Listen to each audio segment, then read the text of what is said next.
Bismillahirrahmanirrahim. Assalamu alaikum. Hope you all are fine and fit and enjoying good health. I'm Dr. Rahat Tanveer from GC University, Faisalabad.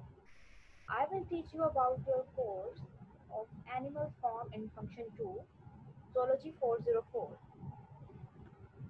First chapter of this course is about protection, sport, and movement. Now let's get started. These are the learning objectives.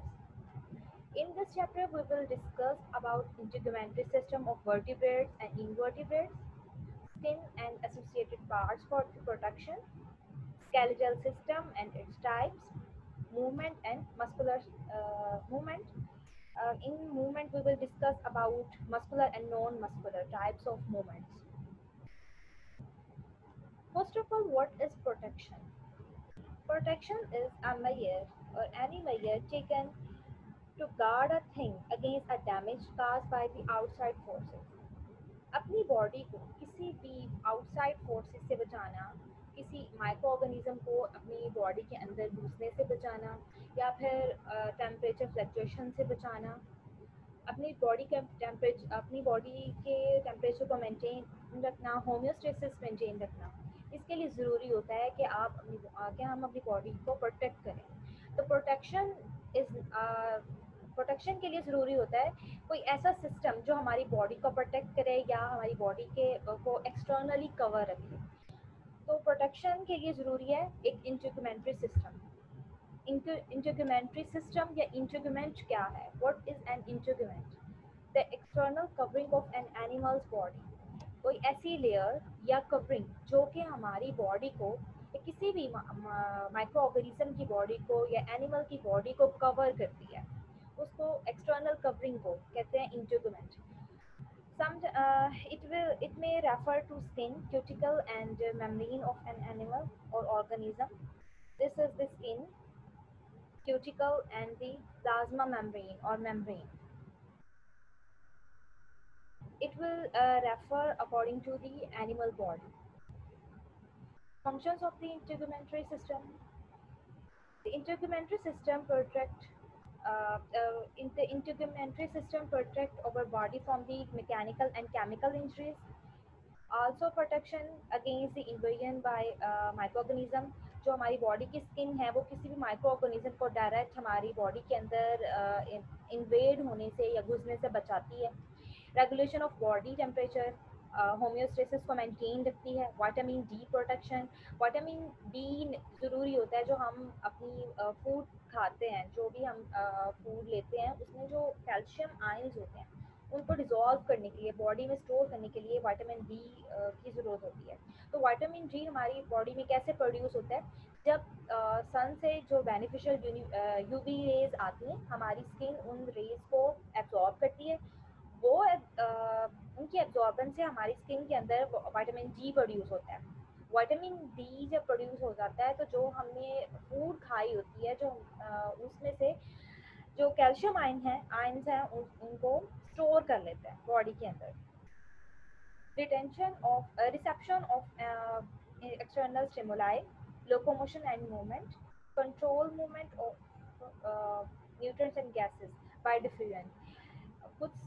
कुछ skin ऐसी होती हैं, कुछ micro organism की ऐसी body होती है, skin होती है जिससे वो अपनी गैसेस का और वाटर का एक्सचेंज करते हैं through their skin. Like fishes, क्या लाइक फ्रॉग जो है वो अपनी स्किन के थ्रू गैसेस एक्सचेंज करते हैं. फिशेस जो हैं, कुछ ऐसी फिशेस हैं, स्मॉल फिशेस हैं, वो अपनी गैसेस एक्सचेंज वाटर अपनी स्किन के थ्रू करते हैं. तो ये सारे फंक्शंस जो हैं वो इंटेगुमेंट्री सिस्टम के हैं. और इंटेगुमेंट्री सिस्टम क्या करता है? हमारी बॉडी को प्रोटेक्ट करता है, प्रोटेक्शन देता है. नेक्स्ट हम देख लेते हैं कि इनवर्टिब्रेट्स का इंटेगुमेंट्री सिस्टम कैसा है या उनको कितनी टाइप्स का है. जैसे कि हमने फर्स्ट देखा कि जो इंटेगुमेंट्री सिस्टम है इट में रेफर स्किन, क्यूटिकल और प्लाज्मा मेम्ब्रेन. अगर हम प्लाज्मा मेम्ब्रेन की बात करते हैं तो जो सिंगल सेल प्रोटोजोआस होते हैं लाइक अमीबा, उनमें जो इंटरगमेंटरी सिस्टम है वो प्लाज्मा मेम्ब्रेन की तरह का होता है, उनकी जो आउटर कवरिंग है वो प्लाज्मा मेम्ब्रेन की तरह की होती है। It is structurally and chemically identical to the plasma membrane of multi cellular organism. Single cell जो माइक्रो ऑर्गेनिज्म लाइक अमीबा वगैरह जो होते हैं, उनकी जो प्लाज्मा मेम्ब्रेन या इंटरगमेंटरी सिस्टम होता है उसका function same like multi cellular organism की तरह का होता है। और ये इन सिंगल सेल प्रोटोजोआ को सिर्फ प्रोटेक्शन प्रोवाइड करता है, उनकी बॉडी को इकट्ठा रखने में हेल्प आउट करता है। लाइक अगर हम अमीबा की बात करें तो ये जो लेयर है, ये जो आपको ब्लैक कलर की लेयर नज़र आ रही है अमीबा के अराउंड, ये इसकी प्लाज्मा मेम्ब्रेन है जो कि इसकी बॉडी को प्रोटेक्ट करती है कि कोई भी माइक्रो ऑर्गेनिज्म या कोई भी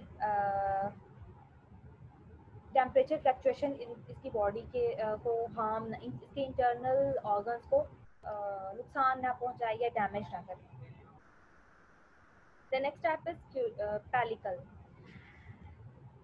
सम other protozoa like paramecium, the integumentary system refer further environmental protection and its semi-rigid structure that transmit the force of cilia and flagella to the entire body of the protozoa as it move.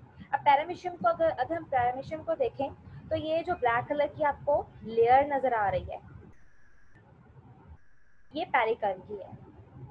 Pellicle भी plasma membrane की तरह की एक layer होती है जो कि उसकी बॉडी को इकट्ठा रखती है, प्रोटेक्ट करती है। और इसके ऊपर इसका जो प्लस पॉइंट है, इसका जो फीचर है वो ये है कि इसके ऊपर फ्लैजेला या सीलिया ग्रो करते हैं। जैसे कि पैरामीशियम की बॉडी के ऊपर आप देख रहे हैं कि हेयर लाइक स्ट्रक्चर्स हैं, finger like projection, small finger like projection हैं या फिर कह लें कि हेयर्स हैं जो कि पेलिकल के ऊपर ग्रो करते हैं। पेलिकल हेल्प आउट करती है बॉडी फ्लूइड को, फोर्स करती है कि वो फ्लैजेला या सीलिया को डायरेक्शन दें और जो पैरामीशियम है उसकी बॉडी आगे की तरफ मूव करती है इसी तरह से। Most multicellular invertebrates have integument consist of single layer of epithelial cells. This outer layer, epidermis, rests on the basement of the membrane. Plasma membrane के नीचे एक लेयर होती है जिसको हम एपिडर्मस कहते हैं। Epidermis of some invertebrate consists of the glandular cells. Secrete an overlaying non-cellular material that encases the part or the most of the body of animal. Epidermis layer होती है प्लाज्मा मेम्ब्रेन के नीचे। कुछ vertebrate multi cellular vertebrates में plasma membrane के नीचे या वैसे ही आउटर जो लेयर होती है वो एपिडर्मस की होती है। और ये एपिडर्मस क्या करती है, इसके ऊपर ग्लैंड्स होते हैं जो कि सक्रीशन प्रोड्यूस करते हैं और वो जो वाइटरी नॉन सेलुलर सक्रीशंस होती हैं उनकी एनिमल की बॉडी के कुछ पार्ट को या most of the body part को कवर करती हैं और ये उसको मॉइस्ट रखती हैं। और जो म्यूकस है वो किसी माइक्रो ऑर्गेनिज्म को अंदर नहीं इन्वेड होने देता, तो ये एक एडिशनल प्रोटेक्शन है और ये हार्ड होती है as compare to plasma membrane. Next is the cuticle, जो इंटीग्यूमेंट्री सिस्टम की नेक्स्ट एग्जांपल है वो क्यूटिकल है। क्यूटिकल जो है वो काइटिन या प्रोटीन की बनी होती है और ये फ्लेक्सिबल होती है। कुछ इंसेक्ट्स में या रोटिफर्स में ये डिफरेंट टाइप्स की होती हैं। रोटिफर में क्यूटिकल जो है वो थिन होती है और इलास्टिक होती है और with in the size of the animal grow करती है। लेकिन क्रस्टेशियंस हैं, एराक्निड्स हैं और इंसेक्ट्स जो हैं उनमें ये रिजिड होती है और हेल्प करती है उनको मूवमेंट करने में, स्पोर्ट करने में, ठीक है। और इंसेक्ट्स में ये जो क्यूटिकल्स हैं, इंसेक्ट्स में ये हशरात वगैरह आ जाते हैं 6 टांगों वाले, जैसे कि चींटी वगैरह आ जाती है। और एरेक्निड्स में 8 टांगों वाले जॉइंटेड एनिमल्स आते हैं। इसमें मेजरली जो इसकी क्लास है वो ये स्पाइडर्स वगैरह हैं, ठीक है। और इनमें जो क्रिटिकल होती हैं वो रिजिड होती हैं, हार्ड, और ये इनकी बॉडी इसका डिसएडवांटेज ये है कि इनकी जो क्यूटिकल्स हैं वो इनके जब साइज ग्रो होता है साथ ग्रो नहीं कर रही होती, वो इलास्टिक नहीं होती। तो जब एनिमल का, इंसेक्ट का साइज ग्रो करता है तो जो ये जो क्यूटिकल है वो छोटी हो जाती है और वो शेड हो जाती है। जो ओल्ड क्यूटिकल है वो शेड हो जाती है और न्यू क्यूटिकल बनना स्टार्ट हो जाती है विद द लार्ज साइज। तो जो क्यूटिकल है उसकी शेडिंग को या उसके गिर जाने को या वेयर ऑफ होने को कहते हैं मोल्टिंग या ecdysis. Other examples of invertebrate integument जो सी नाइडेरियंस हैं लाइक हाइड्रा वगैरह, उनकी जो एपिडर्मस है या आउटर कवरिंग है वो फ्यू सेल थिक होती है और ये ग्लैंड सिक्रीट करती है। वो उनकी इनकी जो एपिडर्मस है उसके ऊपर ग्लैंड्स होते हैं। वो ग्लैंड कैल्शियम कार्बोनेट सिक्रीट करते हैं। कैल्शियम कार्बोनेट एक शेल बना लेता है जो कि एक एडिशनल प्रोटेक्शन प्रोवाइड करता है। इसकी एग्जांपल है हाइड्रा या कोरल्स वगैरह। ठीक है, ये एक ये जैसे कि आप देख रहे हैं सी नाइडेरियन, ये कोरल की एग्जाम्पल, ये कोरल्स हैं जो आपको पिक्चर में नज़र आ रही हैं, स्लाइड में नज़र आ रही हैं। इसके ऊपर ये जो शेल है जहाँ पे आपको कर्सर नज़र आ रहा है, ये जो शेल है ये कैल्शियम कार्बोनेट का बना होता है और ये रिजिड होता है, हार्ड होता है और ये प्रोटेक्शन प्रोवाइड करता है इसको किसी भी चीज़ से टकराने से। क्योंकि ये सॉफ्ट बॉडी एनिमल है तो ये किसी भी चीज़ से टकराने से, उसको चोट से या डैमेज से बचाता है। प्लैटीहेलमिन्थस में जो इंटेगुमेंट्री जो लेयर है उनकी उसको कहते हैं टेगुमेंट। It also function for the nutrient ingestion and protection. Nematodes और annelids में जो एपिडर्मस है वो वन सेल थिक होती है और वो multi cell layer cuticle layer cuticle secrete करती है। क्यूटिकल वही जो इंसेक्ट में जिस तरह की वो लेयर होती है। इकानोडर्म्स में जो इंटेगुमेंट है वो थिन होती है, सीलिएटेड होती है और कनेक्टिव टिश्यू से मिलकर बनी होती है। और ये भी इसके जो एपिडर्मिस है वो भी कैल्शियम कार्बोनेट का शेल सिक्रीट करती है इनके ऊपर। These are the example, these are the rotifers. Cnidarian, इनके शेल ये कोरल्स आ जाते हैं, इसमें शेल बना होता है कैल्शियम कार्बोनेट का। नीमाटोड्स में ये जो है वो थिन लेयर होती है। एनेलिड्स और एकाइनोडर्म्स जो है वो क्यूटिकल्स बना लेते हैं। तो ये था integumentary system of invertebrates, soft bodied animals. आगे हम बात करेंगे integumentary system of vertebrates. Vertebrate का जो इंटरग्यूमेंट्री सिस्टम है उसका सबसे मेजर पार्ट, उसमें जो सबसे उनकी बॉडी का लार्ज पार्ट आता है that is the skin. Skin is the largest organ of the vertebrate body and grow with the animal. It has three major layers: the epidermis, dermis, and hypodermis. ये जो layer आपको red colour की नजर आ रही है, this is the dermis. ये सबसे outer, this is the epidermis, ये सबसे आउटर लेयर होती है और ये केराटिन सेल्स की बनी होती है। इससे जो डीपर लेयर है, नेक्स्ट जो लेयर है वो डीपर भी होती है और इसमें थिक भी होती है एज कम्पेयर टू एपिडर्मिस, उसको हम डर्मिस कह देते हैं। और इस लेयर में ब्लड वेसल्स भी होती हैं, लिम्फेटिक वेसल्स भी होती हैं, सेंसरी ऑर्गन्स भी होते हैं, हेयर फॉलिकल्स, जैसे कि आप इस पिक्चर में देख रहे हैं, हेयर फॉलिकल्स भी होते हैं। इससे जो नीचे वाली लेयर है दैट इज दी हाइपोडर्मिस। इस लेयर में लूज कनेक्टिव टिश्यूज होते हैं, एडिपोज टिश्यूज होते हैं। इसकी स्पेसिफिकेशन ये है कि हमारी बॉडी में फैट को स्टोर करती है। ये जो लेयर है ये फैट को स्टोर करती है और ये हमारी बॉडी को जो डीपेस्ट ऑर्गन्स हैं या उससे सेपरेट करती है। ये हमारी स्किन को हमारे डीपेस्ट ऑर्गन से सेपरेट करती है। आप इसकी डिटेल देख लेते हैं। Epidermis, it is the outer protective non-vascular layer of the skin. Non-vascular layer क्यों कहा है? क्योंकि इसमें blood vessels नहीं होती, इसमें sensory organs नहीं होते, इसमें lymphatic system नहीं होता, तो ये non-vascular है। It covered the dermis. Epidermis cover करती है dermis को, जो कि ये मोटी वाली लेयर है इससे नीचे। It consists of the basal layer of actively dividing cell.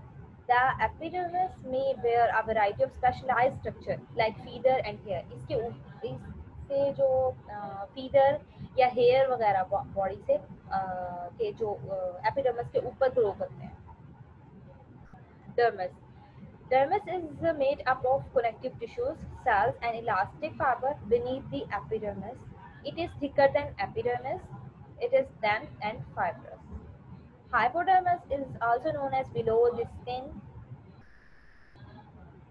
Consists of loose connective tissues, adipose tissues, nerve ending. It separates the skin from the deeper tissues and organs. अगर हम इसका माइक्रोस्कोपिक स्ट्रक्चर देखें अपनी skin का, तो ये जो layer है यहाँ से लेके यहाँ तक, जहाँ से ये एरो साइन शो हो रहा है, this is the dermis, epidermis sorry. और ये जो लेयर है this is the dermis beneath the epidermis, और ये हाइपोडर्मिस है.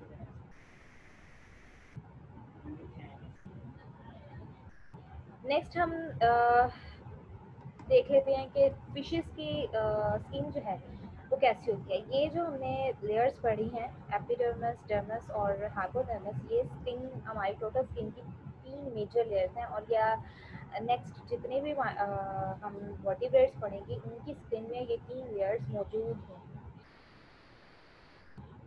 First of all the skin of jawless fishes. Jawless fishes are the fishes जिसमें वो फिशेस जिनमें जो टूथलेस होती हैं, जिनमें जॉज नहीं होते. ठीक है, सबसे पहले अगर हम एवोल्यूशनरी पर्सपेक्टिव से बात करें तो जो सबसे पहले फिशेस थी जो इवॉल्व हुई फिशेस, सबसे पहले वो जॉलेस थी, मतलब उनके टीथ नहीं थे, दांत नहीं थे उनके. इनकी जो स्किन है this is relative, they have relatively thick skin. इनकी स्किन के ऊपर स्लाइमली ग्लैंड्स होते हैं, म्यूकस ग्लैंड होते हैं, जो इनकी स्किन को स्लिपरी अपीयरेंस देते हैं. Slime protect the animal from the external parasites. Multicellular slime gland in their skin secrete the large amount of mucus to cover the body surface for the protection. इनकी skin के ऊपर mucus gland होते हैं जो कि mucus या slime produce करते हैं. ठीक है, म्यूकस एक गाढ़ा सा मादा होता है जो कि फिश की स्किन के ऊपर जब आप किसी फिश को पकड़ते हैं तो आपको बस स्लिपरी सी अपीयरेंस देती है, आपको फीलिंग देती है स्लिपरी सी. तो वो जो स्लिपरी सी चीज़ आपको फील हो रही होती है वो स्लाइम होता है. ठीक है, अब ये क्या इसका फंक्शन है स्किन के ऊपर, ये प्रोटेक्शन प्रोवाइड करती है और एज वेल एज ये किसी भी माइक्रो ऑर्गेनिज्म को, जो पानी में छोटे छोटे माइक्रो ऑर्गेनिजम्स होते हैं उनको या पैरासाइट होते हैं उनको फिश की बॉडी के साथ चिपकने से या उसके अंदर इन्वेड होने से प्रोटेक्ट करती है. इसकी जो एग्जांपल है that is lampreys and hagfish. This is the lamprey. आप देख सकते हैं कि जो इसकी बॉडी है वो कितनी सॉफ्ट, स्लिपरी सी और स्मूथ सी और स्लाइमी सी अपीयरेंस दे रही है. This is the head fish. The next is the cartilaginous fishes. These the skin of the cartilaginous fishes is a multi-layered and contain the mucus and the sensory cells. और इनकी skin जो है उनमें mucus भी होता है, as mucus gland के साथ साथ इनमें सेंसरी सेल्स होते हैं. और जो इनकी स्किन है उन पे टेंटिकल्स होते हैं, स्केल लाइक. ये जो स्केल लाइक एक अपीयरेंस है, स्केल लाइक स्ट्रक्चर्स होते हैं जिनको हम टेंटिकल्स कहते हैं. इनका नाम टेंटिकल्स इसलिए है क्योंकि इनकी जो अपीयरेंस है ये ह्यूमन टीथ से मिलती है. ठीक है, these are bone in the form of placoid scale found in the dermis. Epidermis के बाद जो डर्मिस लेयर है वहाँ पर ये पाए जाते हैं, वहाँ से ये ग्रो करते हैं. इनके अंदर ब्लड वेसल्स होती हैं और नर्व्स होते हैं. और इनकी जो अपीयरेंस है वो ह्यूमन टीथ की तरह की होती है या किसी भी वर्टिब्रेट के टीथ की तरह की होती है. ठीक है, as cartilaginous fishes grow throughout the life, the skin area also increase. जैसे जैसे कार्टिलेजिनस फिशेस अपनी लाइफ में through out the life grow करती रहती है. इनके ये जो स्किल्स हैं, ये स्किन है वो भी इसके साथ साथ ग्रो करती रहती है. लेकिन जिस तरह एज कम्पेयर टू इंसेक्ट, जिस तरह हमने पहले बात की कि जो इंसेक्ट में जो क्यूटिकल लेयर होती है वो शेड हो जाती है, जैसे उनका साइज बड़ा होता है उनकी जो लेयर है वो गिर जाती है, शेड आउट हो जाती है। क्यों? क्योंकि वो ग्रो नहीं कर सकती विद अपनी बॉडी के साथ साथ, बॉडी साइज के साथ वो ग्रो नहीं कर सकती, ठीक है। तो वो पीरियोडिकली शेड होती रहती है और दोबारा न्यू उनके ऊपर क्यूटिकल की लेयर बनती रहती है। लेकिन एज कम्पेयर टू इंसेक्ट, जो कार्टिलेजियस फिशेस की स्किन है उनके ऊपर उसके ऊपर जो टेंटिकल्स होते हैं वो through out the body grow करते रहते हैं। Once tentacles reach maturity, they don't grow, thus continually wear down and are flawed. ये जब मेजोरिटी में आ जाते हैं, फॉर एग्जांपल जितनी इनकी एज होती है, मेच्योर होकर टेंटिकल्स गिरते रहते हैं उसकी बॉडी से, ठीक है, विद द एज, और वहाँ से वो दोबारा नहीं ग्रो करते वहाँ पे।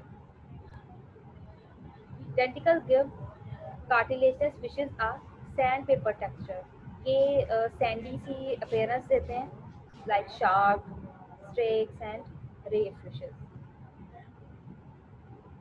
Skin of bony fishes, bony fishes का की करेक्टरिस्टिक जो स्पेशल है वो ये है कि इनकी बॉडी के ऊपर स्केल्स होते हैं, ठीक है। Flat small flat bony overlapping plates that cover the bodies of the fish and composed of the dermal bone are called the scales. For example, tuna fish and seahorse. Tuna fish में आप देख सकते हैं कि इसकी जो side पे ये स्केल्स हैं, ठीक है।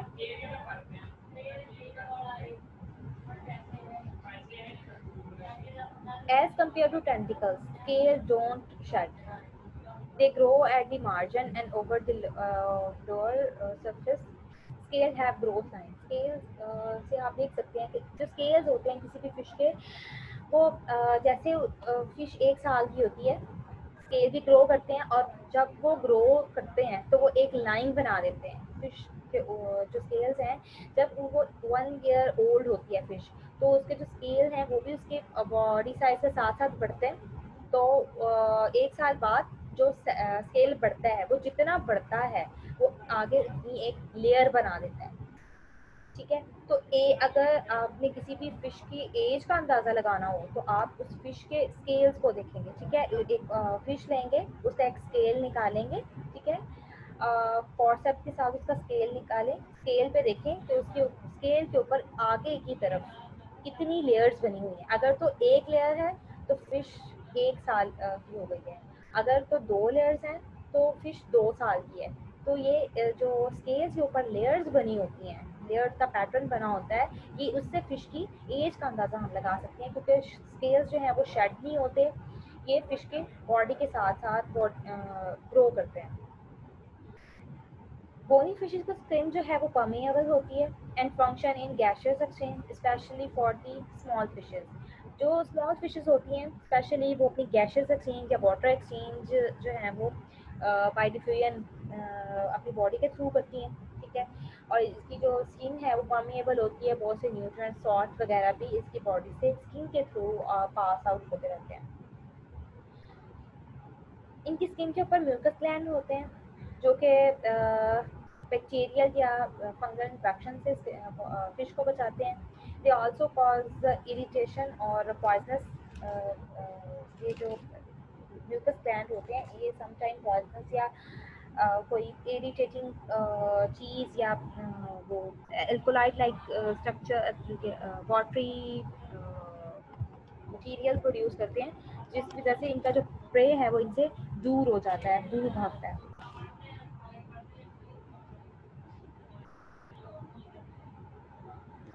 Most of the fishes like teleost, they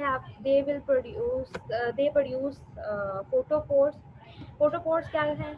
ये भी एक ग्लैंड, इनकी स्किन के ऊपर ग्लैंड्स हैं, ये कलर प्रोड्यूस करते हैं। ये जो टेलियोस फिशेस हैं इनमें ये कैरेक्टरिस्टिक्स पाई जाती है। ये जब अपनी बॉडी के ऊपर फोटोपोर्स प्रोड्यूस करते हैं तो इनकी बॉडी में से एक स्पेसिफिक टाइप कलर शो करती है, स्पेसिफिक एक लाइट प्रोड्यूस करती है इनकी बॉडी, जो कि इनकी इनको पहचानने में हेल्प करती है कि ये जो फिश है ये हमारी सेम स्पीशी की है, ठीक है, जिसमें सेम ये जो स्पीशीज़ की फिशेस होती हैं उनमें ही ये कैरेक्टरिस्टिक्स पाई जाती है कि वो फोटो फोर्स प्रोड्यूस कर सकें। तो इस तरह ये आपस में एक दूसरे को अपनी ही जो सेम स्पीशीज़ की फिशेस होती हैं उनको ये रिकॉग्नाइज कर लेती हैं, पहचान लेती हैं। स्किन ऑफ एम्फिबियंस, जैसा कि आप जानते होंगे, अगर हम एवोल्यूशनरी पर्सपेक्टिव से देखें, जो एम्फिबियंस हैं वो भी फिशेस से इन्वॉल्व हुए हैं। एम्फिबियंस अपनी लाइफ का कुछ पार्ट खुशकी पे और कुछ और मोस्ट ऑफ द पार्ट जो है वो समंदर में गुजारते हैं, ठीक है।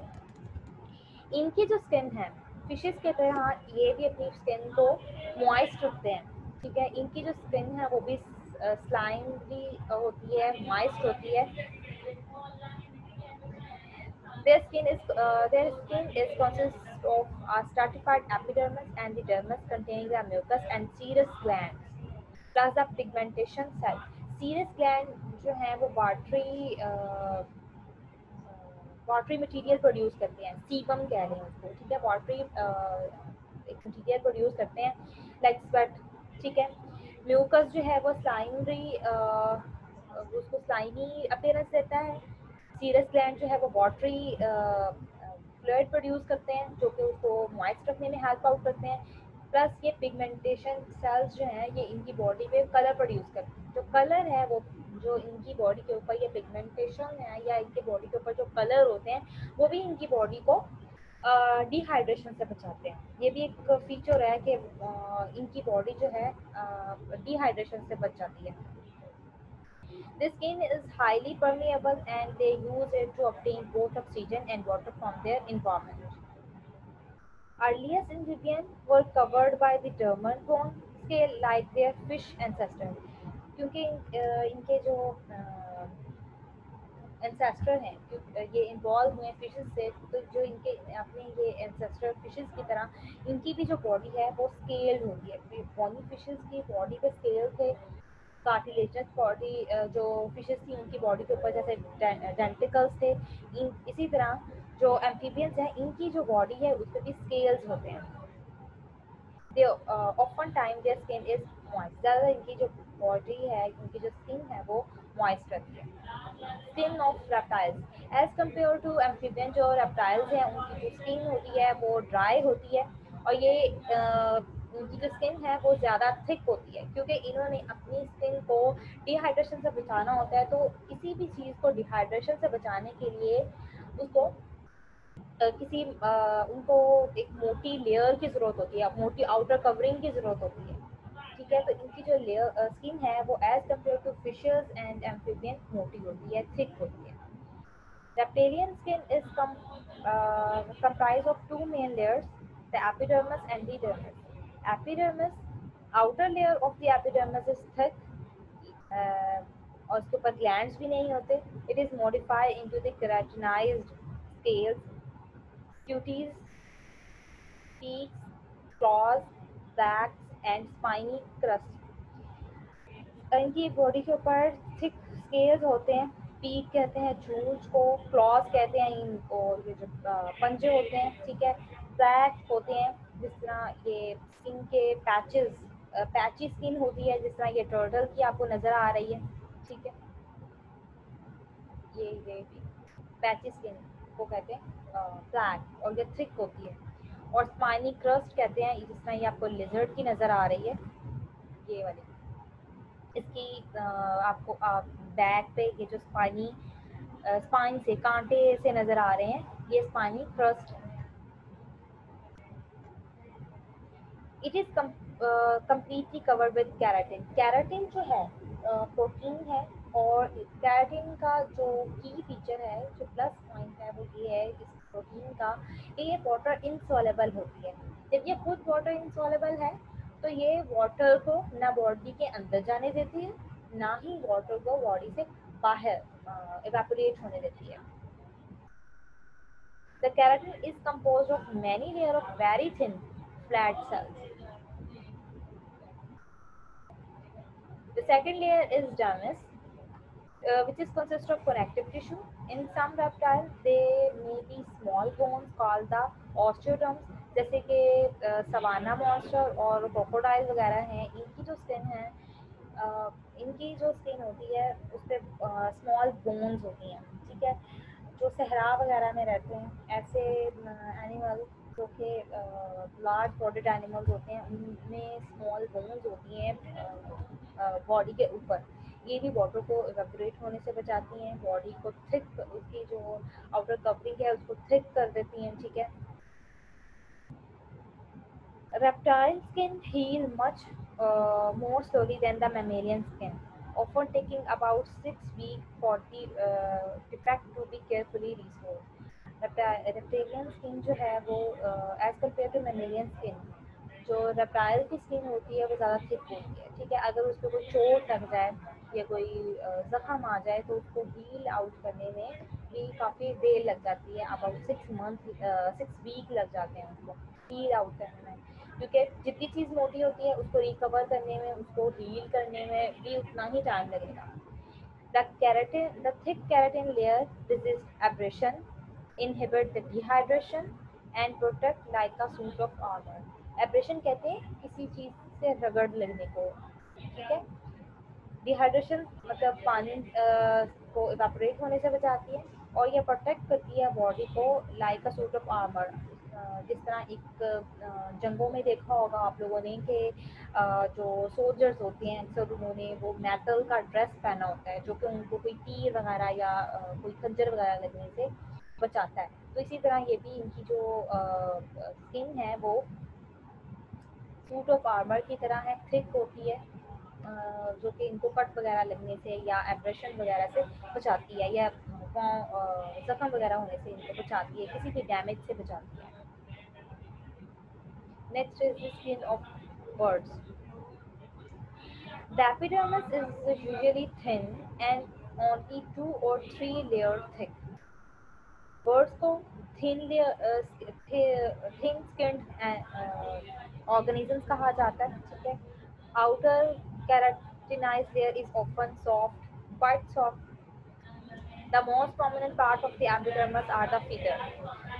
जो ये बर्ड्स हैं इनको ज़्यादातर सॉफ्ट बॉर्डर्ड या थिन स्किन्ड एनिमल्स कहा जाता है, ठीक है।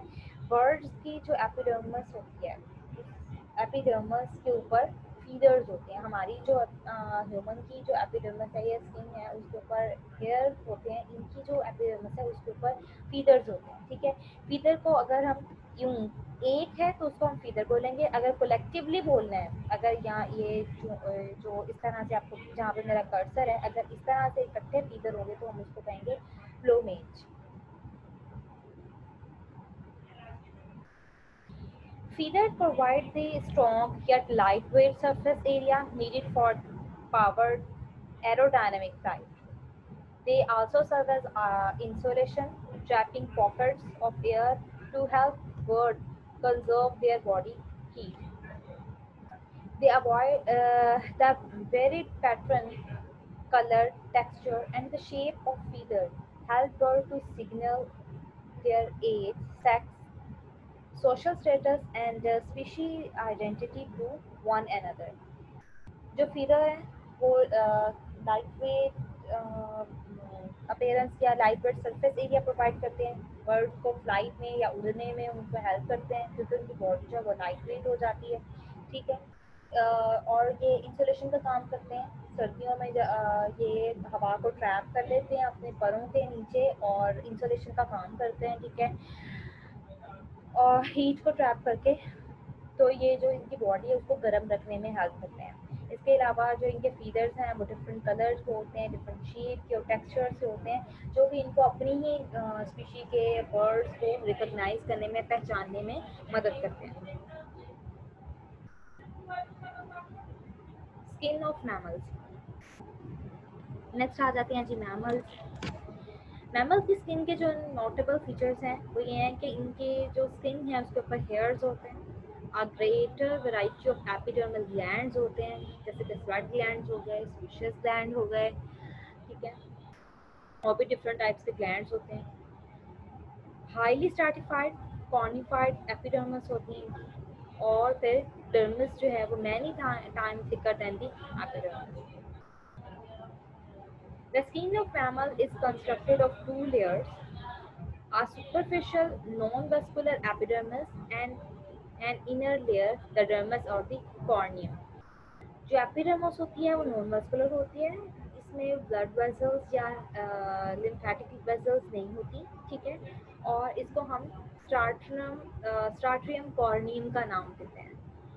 जो एपिडर्मिस के नीचे वाली या इनर लेयर होती है वो डर्मिस होती है, उसको हम कॉर्नियम का नाम देते हैं। जैसे कि हमने पीछे देखा है कि जो डर्मिस है वो उसकी वो एपिडर्मिस के एज कम्पेयर टू एपिडर्मिस जो डर्मिस है वो थिकर होती है, उसमें सेंसरी ग्लैंड्स होते हैं, उसमें नर्व एंडिंग्स होती हैं, उसमें हेयर फॉलिकल्स होते हैं, ठीक है।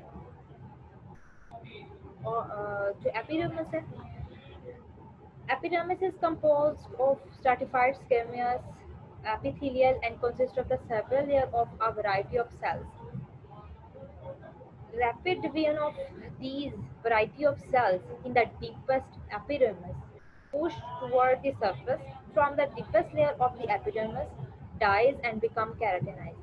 जो हमारी epidermis है इसके नीचे cells जो हैं variety of cells वो बहुत जल्दी से डिवाइड करती है, सेल डिवीजन उनमें बहुत रैपिडली होती है, बहुत तेजी से होती है।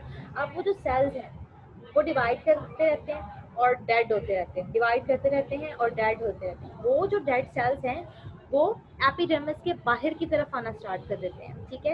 एपिडर्मिस के जब बाहर की तरफ आना स्टार्ट कर देते हैं तो वो केराटिनाइज्ड हो जाते हैं। केराटिनाइज्ड होने का मतलब ये है कि वो वाटर इंसॉल्युबल हो जाते हैं। केराटिन जो प्रोटीन है उसका फीचर ये है ना कि वो वाटर इंसॉल्युबल होती है, ठीक है। वो किसी भी चीज़ को अपने अंदर डिजोल्व नहीं करती, ठीक है, किसी चीज़ को अपने अंदर डायरेक्ट नहीं आने देती और नॉन परमिएबल होती है, ठीक है। तो जो डेड सेल्स होते हैं वो केराटिनाइज हो जाते हैं और एपिडर्मिस के ऊपर की तरफ जो है वो लेयर बना लेते हैं और किसी भी चीज़ को, माइक्रो ऑर्गेनिज्म को या वाटर वगैरह को अंदर या बाहर मूव नहीं करने देते स्किन से। Keratinized cell made up of the outer skin layer called the stratum corneum. जैसा कि मैंने आपको पहले भी बताया था कि जो नॉन वस्कुलर स्ट्रैटम एपिडर्मिस है उसको हम स्ट्रैटम कॉर्नियम का नाम देते हैं क्योंकि उसमें डेड केराटिनाइज्ड सेल होते हैं, और जो डर्मिस है उसको हम कॉर्नियम का नाम देते हैं। The next layer is dermis, which is the thickest portion of the mammalian skin and is composed and is contain the blood vessels, lymphatic vessels, nerve ending, hair follicles, and small muscles and glands. ये जो आपको portion नजर आ रहा है pink type, ये वाला, ये epidermis है, ये ऊपर वाली भी एपिडर्मिस है, ठीक है। इसके ऊपर ये हेयर शाफ्ट्स नजर आ रही हैं आपको, ये सारी डर्मिस एपिडर्मिस में आ जाती हैं।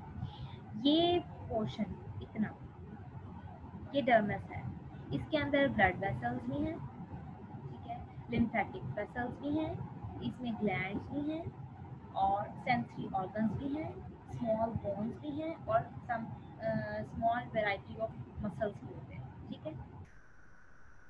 हाइपोडर्मस, डर्मिस के नीचे वाली जो लेयर है उसको हम हाइपोडर्मस कहते हैं। It consist of loose connective tissue, adipose tissue and skeletal tissue. जो एडिपोज टिश्यूज हैं उनका फंक्शन ये है कि ये बॉडी का में जो फैट है उसको स्टोर, एनर्जी को स्टोर करते हैं इन फॉर्म ऑफ फैट, ठीक है, और इंसुलेशन प्रोवाइड करते हैं, ठंड लगने से बचाते हैं, ठीक है। फैट जो है हमारी बॉडी तब कंज्यूम होते हैं जब हमें ठंड लग रही होती है, ठीक है। तो ये एडिपोज टिश्यूज जो कि हाइपोडर्मस लेयर में होते हैं ये हमें सर्दी लगने से बचाते हैं, ठीक है। स्केलेटल टिश्यू मसल्स जो हैं वो हमारी मूवमेंट में हेल्प करते हैं। ये एपिडर्मिस